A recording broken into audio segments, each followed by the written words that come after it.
Olá, sejam muito bem-vindos ao programa Saber Direito Responde. Sou o professor Davidson Malaco Ferreira, advogado e professor de Direito do Trabalho e Processo do Trabalho. Nessa semana nós temos como foco central o direito constitucional do trabalho em 5 temas gravados em 5 grandes aulas. E hoje nós estamos recebendo a presença das acadêmicas de Direito, a Flávia, a Aline e a Alissa. Agradeço a presença de todos vocês e passo a questionamentos relativos a essa temática. Professor, uma mulher grávida, ela tem direito à licença maternidade, certo?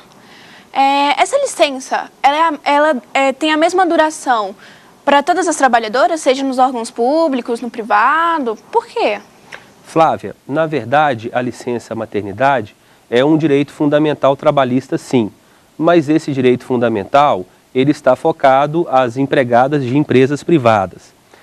Os empregados públicos têm regulamentação específica, seja no nível federal, seja no nível estadual ou em nível municipal. Pode ser que haja convergência entre esses dias de afastamento. No caso de empresas privadas, a licença maternidade é de 120 dias. Já para as empresas públicas, em sua grande maioria, essa licença já é até mais elastecida a 180 dias. Então, o que vai definir, Flávia, essa relação vai ser efetivamente o foco do regulamento jurídico trabalhista ou o foco do regulamento jurídico do direito administrativo, seja na área privada, seja na área pública. Professor, os empregados que exercem trabalhos perigosos, eles possuem alguma proteção a mais pela lei? Bom, é verdade. Aquele que exerce atividade perigosa, de acordo inclusive com a CLT, no artigo 193 e a própria Constituição Federal, ele recebe o chamado adicional de periculosidade. São empregados que fazem jus a esse adicional de periculosidade aqueles que trabalham em sistema elétrico de potência, aqueles que trabalham com produtos inflamáveis, aqueles que trabalham com explosivos, aqueles que trabalham com radiação ionizante. E recentemente nós tivemos uma alteração legislativa no ano de 2002 que passou a definir também o adicional de periculosidade para os chamados vigilantes armados, aqueles que se encontram sob a guarida da Lei 7.102/83. E sem dúvida nenhuma essa é uma preocupação muito significativa, não só pela parte pecuniária, porque esses empregados fazem jus a um adicional de 30% sobre o seu salário base ou sobre a sua remuneração. Mas o mais importante é a proteção à saúde desse trabalhador, ou seja, que ele tenha, no mínimo, respeitado as próprias prerrogativas de saúde, segurança e higiene do trabalho, principalmente com relação aos equipamentos de proteção individual. Professor, essa nova legislação relacionada aos domésticos, ela se aplica aos antigos, os contratos antigos? Sim, se aplicam aos empregados de contratos antigos. Não há retroação com relação ao benefício da lei. A lei promulgada, a PEC 72 de 2013, ela tem o seu prazo de vigência a partir de abril de 2013. Então, a partir de abril de 2013, tanto os contratos novos quanto os contratos antigos já devem incidir toda a isonomia garantida pela PEC 72 de 2013. O que não pode haver, portanto, apenas repetindo, é que haja uma retroação para situações anteriores àquela que foi definida em lei. Mais algum questionamento? Um funcionário que ele é demitido sem justa causa e ele também foi humilhado no ato da dispensa. Ele pode pleitear alguma coisa na justiça? Sem dúvida nenhuma. Essa pergunta é muito oportuna porque o próprio empregador, ele tem o direito potestativo de dispensar o seu empregado sem justa causa.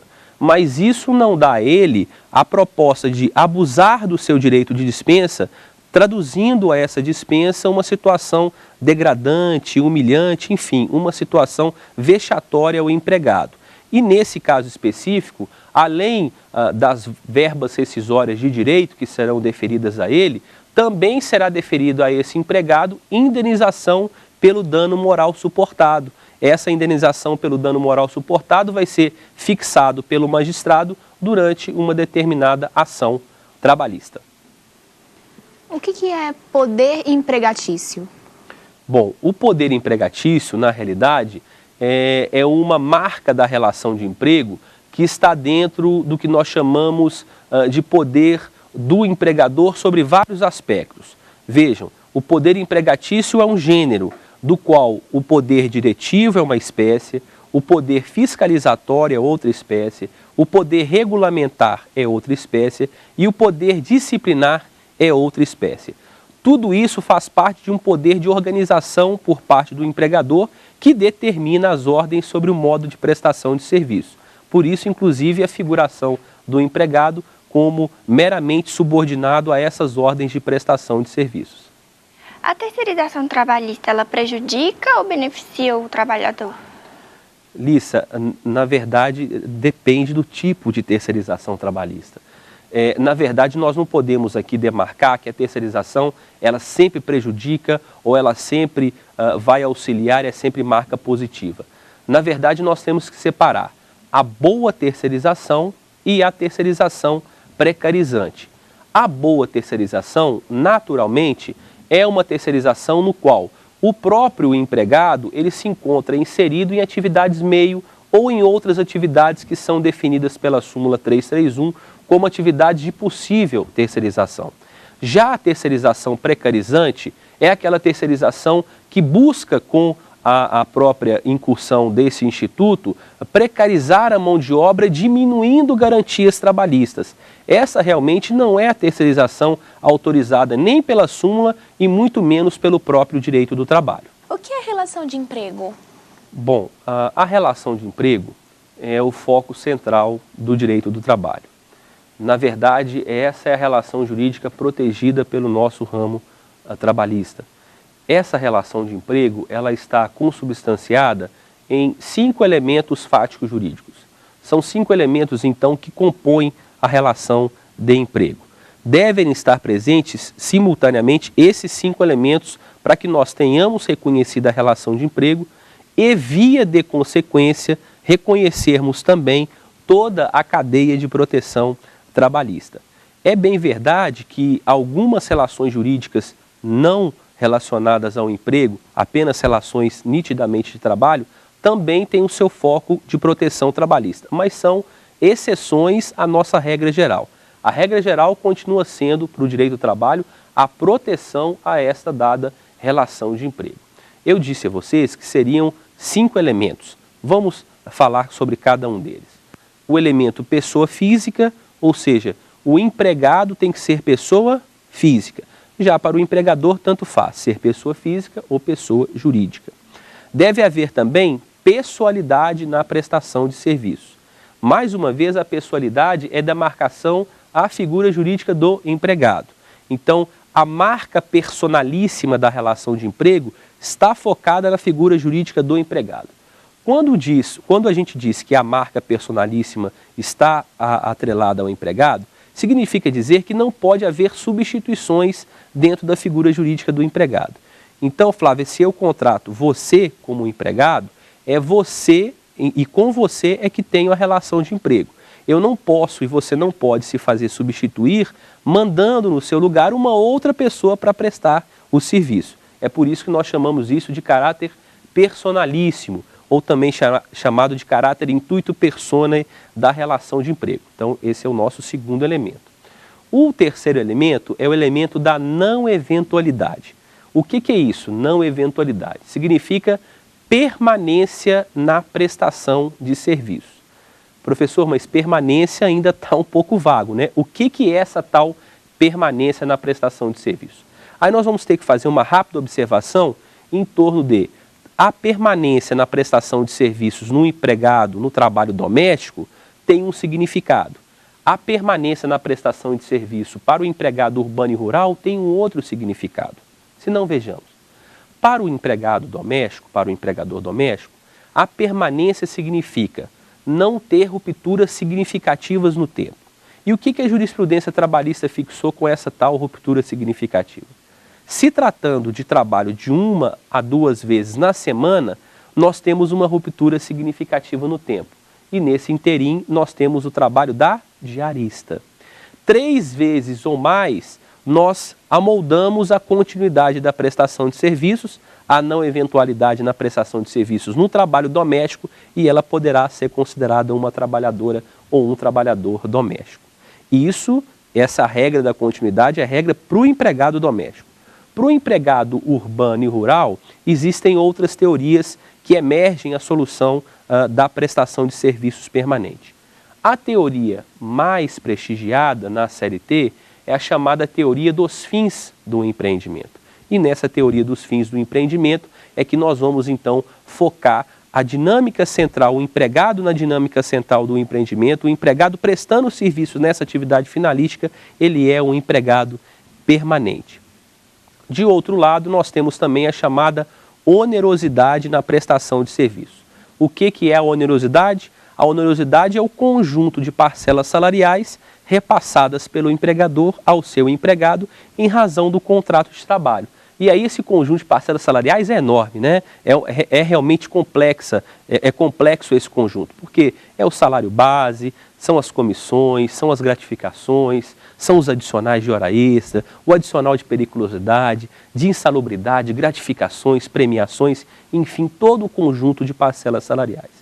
E, finalmente, para finalizar a sua pergunta, que na verdade ela é tão importante, né, por isso o prolongamento, porque ele é o foco realmente do direito do trabalho, de existência do direito do trabalho, finalmente a pedra de toque, que é a chamada subordinação jurídica. O que é a subordinação? Subordinação é a perda da autonomia de vontade por parte do empregado, estabelecendo um estado de sujeição. Sujeição esta jurídica contratual, não uma sujeição pessoal. Essa sujeição jurídica contratual emerge no sentido de que o empregador ele vai emanar ordens e o empregado vai acolher essas ordens sobre o modo de prestação de serviço. Não há dúvida que o modo de prestação de serviço que está nas mãos, o direcionamento desse modo está nas mãos do empregador e o acolhimento desse modo de prestação de serviços em decorrência dessa perspectiva, então, dessa sujeição jurídica contratual, é que vai realmente definir a nossa relação de emprego, a presença dos 5 elementos e, certamente, a proteção e toda a cadeia de proteção trabalhista. Nós vamos para um breve intervalo e voltamos já já.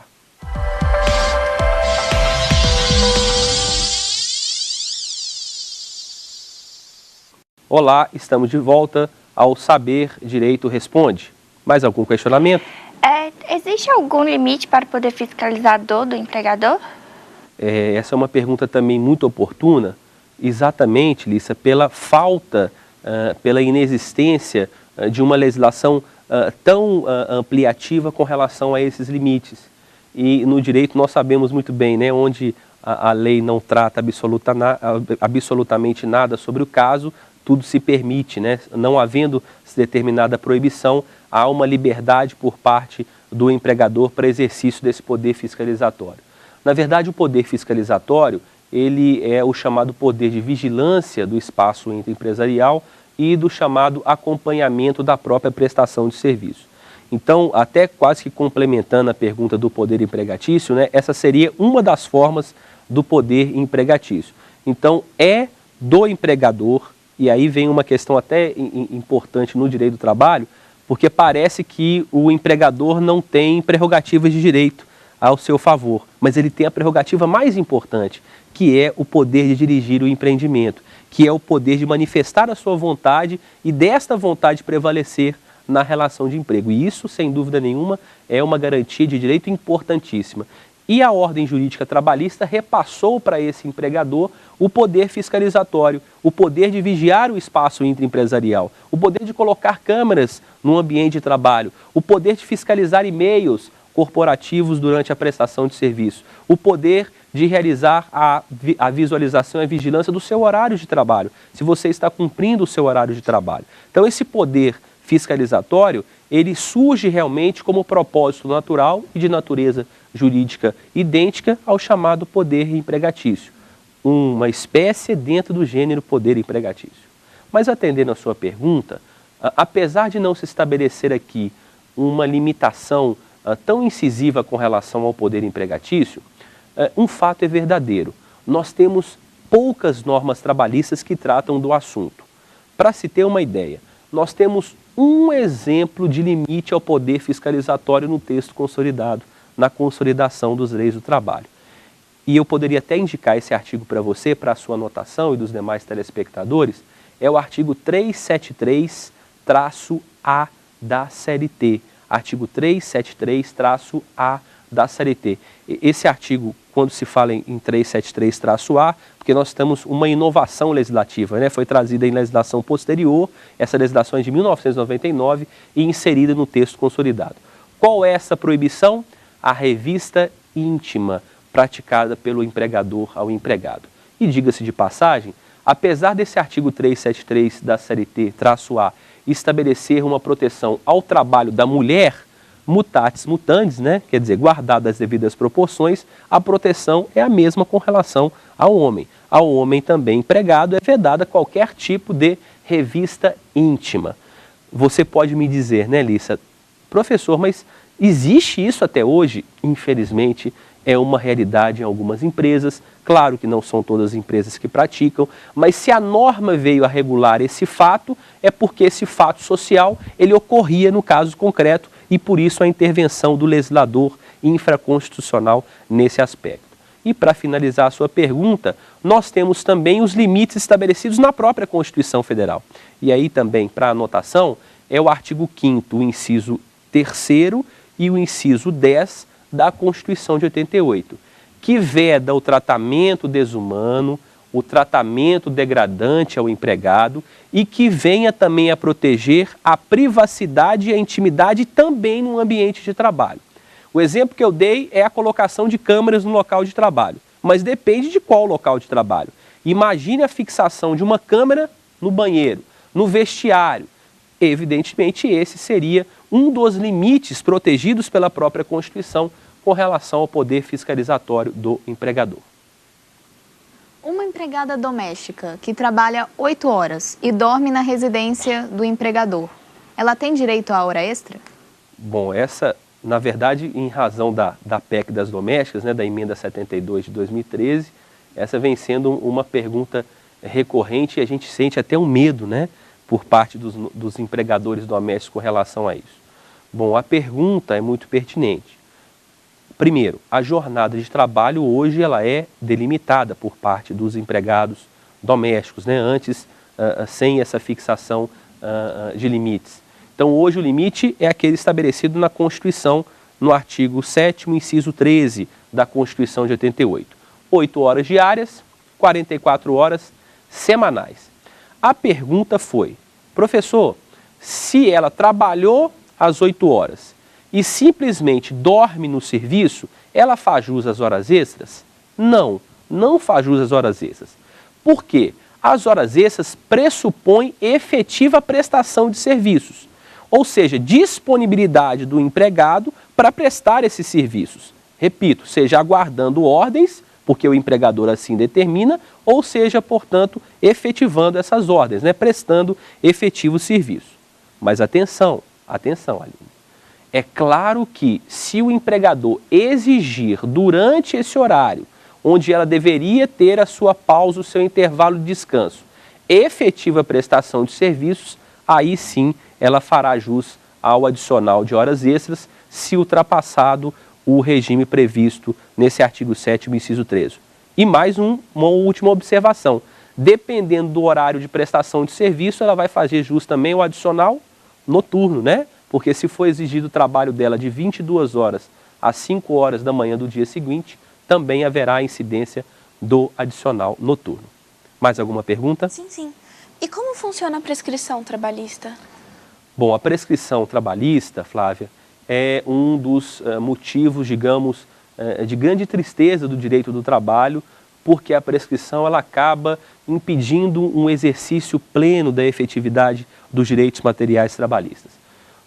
Primeiro, né, até para anotação de todos vocês, a prescrição trabalhista está esculpida no artigo 7º, inciso 29 da Constituição da República de 88. Perfeito? Então, ali está a prescrição trabalhista. E como ela funciona? Qual é o seu padrão de regramento? A prescrição trabalhista é quinquenal. Ela é de 5 anos. Respeitado o biênio, respeitado 2 anos, após a extinção do contrato de trabalho. Isso quer significar, no curso do contrato, eu tenho 5 anos para vindicar os meus direitos trabalhistas. Se eu preferir vindicar os meus direitos trabalhistas após a extinção do contrato de trabalho, eu tenho 2 anos para ajuizar a ação trabalhista. Se ultrapassado esse prazo, estarão os seus direitos trabalhistas fulminados pela prescrição. E essa me parece a ideia da prescrição, né? É a perda da pretensão de se exigir o cumprimento de uma obrigação em decorrência de um direito que fora violado. E lembrem-se, os acadêmicos vão sempre lembrar dessa frase, né? O direito não socorre a quem dorme, né? O direito não socorre a quem dorme. E mais uma frase da prescrição.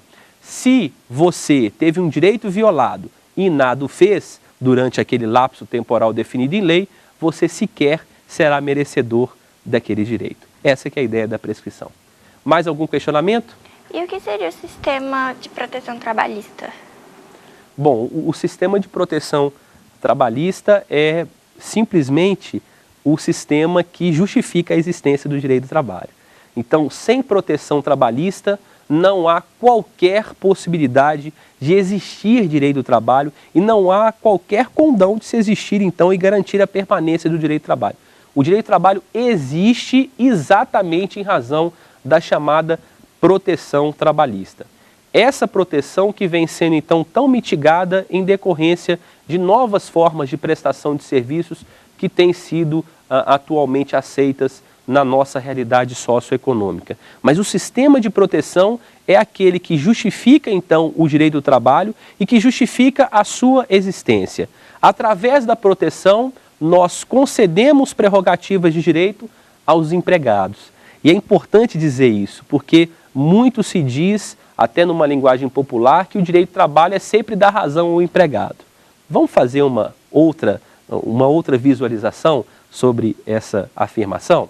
O direito do trabalho de proteção é o direito que garante àquele empregado prerrogativas de direito definidas em lei.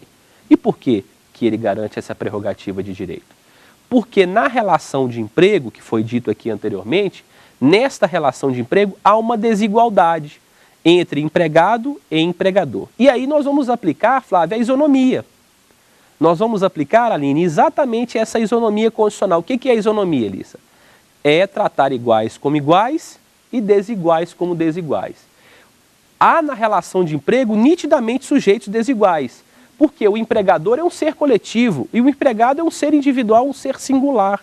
Então, nessa relação subordinada, inclusive, com estado de sujeição econômica, estado de subordinação jurídica, o empregado é o chamado hipossuficiente. E nesse estado de hipossuficiência é que nós temos, então, a necessária proteção em matéria de direitos trabalhistas. Então, a proteção que existe não é dar razão ao empregado a todo e qualquer custo. É sempre efetivar a norma trabalhista através da concessão de certas garantias e certas prerrogativas de direito. Vamos à última pergunta. O que é negociação coletiva e qual é a sua importância? Bom, a negociação coletiva está dentro de um patamar constitucional de grande valorização das chamadas fontes autônomas trabalhistas. Nós estudiosos, vocês estudantes, nós sabemos e estamos acostumados a ver o direito do trabalho do ponto de vista e dos outros ramos jurídicos da construção feita pelo Estado, né? Diretamente pelo Estado através do poder legislativo. A negociação coletiva quebra um pouco desse paradigma, porque é a própria sociedade construindo normas de direito. E através da negociação coletiva é que eu vou chegar a um direito do trabalho mais democrático, mais atualizado, mais próximo da realidade e mais pacificador dos conflitos sociais. A negociação coletiva pode se fazer através de 2 instrumentos jurídicos, a chamada CCT, Convenção Coletiva de Trabalho, e a chamada ACT, o Acordo Coletivo de Trabalho. A diferença é básica e é rápida. Na convenção coletiva eu tenho sindicato de um lado, sindicato do outro. Sindicato patronal de um lado, sindicato, então, do trabalhador de outro. No acordo coletivo eu tenho sindicato do trabalhador de um lado, empresas, duas ou mais empresas de outro lado. Mas o importante, importante é frisar nessa negociação coletiva, seja pela convenção, seja pelo acordo, nós temos uma norma jurídica aplicável a ser respeitada no âmbito de cada uma dessas categorias. Diria, para finalizar essa fala, esse é o caminho do direito do trabalho verdadeiramente democrático. Agradeço a todos vocês, agradeço a todos os telespectadores e até a próxima oportunidade. Tem dúvidas sobre o assunto? Mande um e-mail para nós, saberdireito@stf.jus.br. E você também pode estudar pela internet, www.tvjustiça.jus.br.